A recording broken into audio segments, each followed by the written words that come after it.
తెల్ల పేపరే కదా అనుకుంటే పొరపాటనండి. దీంతో వందల్లో విలువ చేసే మంచి క్రాఫ్ట్ చూపిస్తానండి. చూడండి, ఇలా నేను 4x4 ఇంచెస్లో కట్ చేసుకొని దీన్ని ఇలా వీడియోలో చూపిస్తున్న విధంగా ఫోల్డ్ చేసేసుకొని ఈ ఎడ్జెస్ని ఇలాగా కట్ వర్క్ లాగా కట్ చేసుకున్నానండి. చూడండి, ఇలాగా అన్నింటినీ కట్ చేసుకున్న తర్వాత ఇక్కడ ఈ ఎడ్జెస్ రెండింటిని ఇలాగా గమ్ పెట్టేసి అతికిచ్చేసేసుకొని ఇలా చిన్నగా గ్లిటర్ పేపర్ పెట్టేసుకున్నాను.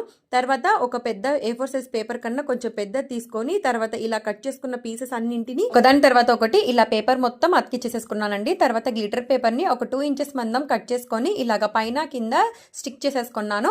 తర్వాత ఈ ఎక్స్ట్రా ఎడ్జెస్ కట్ చేసేసుకొని ఈ 2 కొనలు ఉన్నాయి కదా, ఈ 2 పేపర్స్ ని ఇలా గమ్ పెట్టేసి అతికిచ్చేసేసుకుంటే చూడండి మనకి ఇలా రెడీ అయిపోతుంది. ఇప్పుడు దీనికి కింద హ్యాంగింగ్స్ కోసము అదే ఎల్లో కలర్ పేపర్ ని చిన్న చిన్నగా కట్ చేసేసుకొని పూర్తిగా అతికిచ్చేసుకున్నాను. చూడండి, ఇలా రెడీ అయింది. పైన హ్యాంగింగ్ పెట్టేసుకుంటే వందల్లో విలువ చేసే హ్యాంగింగ్ రెడీ అయిపోయిందండి. ఇందులో బల్బు పెట్టేసుకొని దివాళీ, ఫెస్టివల్స్, న్యూ ఇయర్ లాంటి పండుగ డెకరేట్ చేసుకోవచ్చు. మరిన్ని యూస్ఫుల్ వీడియోస్ కోసం లైక్ చేసి సబ్స్క్రైబ్